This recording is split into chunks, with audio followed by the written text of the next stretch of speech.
보내주겠다며 남성들에게 접근해 돈만 갈취하는 사기가 각성인데요.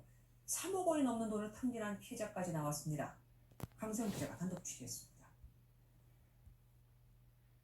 이성 간의 만남을 주선하는 사이트입니다. 젊은 여성의 사진이 화면 가득 올라와 있습니다. 30대 김모 씨는 15만 원을 내고 여성을 소개받았습니다.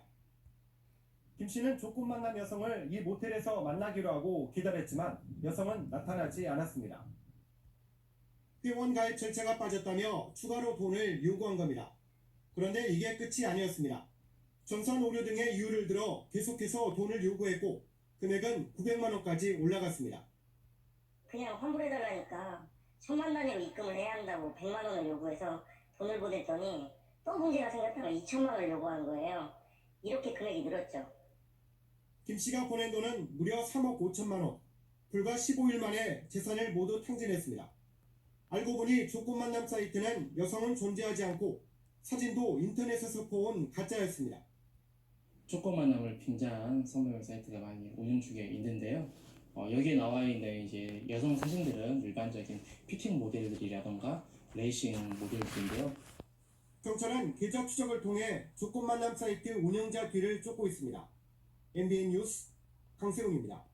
조건 만남을 미끼로 수억 원을 가로챈 보이스피싱 일당이 검거됐습니다. 피해자는 대부분 20, 30대 미혼 남성인데 수천만 원을 송금한 경우도 있는 것으로 드러났습니다. 이성우 기자입니다. 모자를 깊게 눌러 쓴 한 남성이 현금 인출기 앞에서 돈을 찾고 있습니다. 얼굴이 CCTV에 찍히지 않으려고 인출기 주변도 둘러봅니다. 현금을 찾는 사람은 25살 정모 씨로 중국 보이스피싱 조직 국내 인출책입니다. 정모 씨 등은 조건 만남을 알선한다는 문자를 무작위로 대량 발송한 뒤 이를 보고 연락해온 사람들로부터 돈을 받아 가로챈 겁니다. 성금과 보증금, 여성 신병 안전비 등 명목으로 입금을 유도한 것으로 알려졌습니다. 환불을 요구하는 피해자들에게는 전산 오류가 났다며 돈을 더 요구하기도 했습니다. 제가 전문가한테 여쭤봤는데요.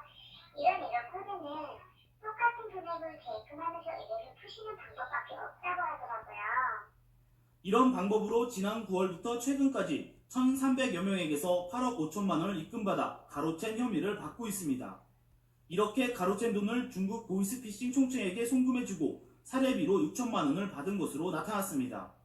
빚에 시달리던 정 씨 등은 대출 사기 피해 경험을 악용해 중국 보이스피싱 조직과 접촉한 것으로 알려졌습니다. 돈이 너무 급해갖고 하면 안 되는 걸 좀 쉽게 보려고 그런 겁니다. 경찰 조사 결과 피해자들은 대부분 20, 30대 미혼 남성으로 이 가운데 일부는 수천만 원을 송금한 것으로 드러났습니다.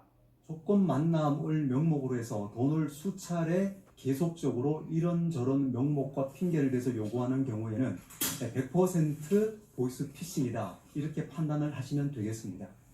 경찰은 사기 등의 혐의로 인출책 정 씨 등 2명을 구속하고 1명을 불구속 입건했습니다. YTN 이성우입니다.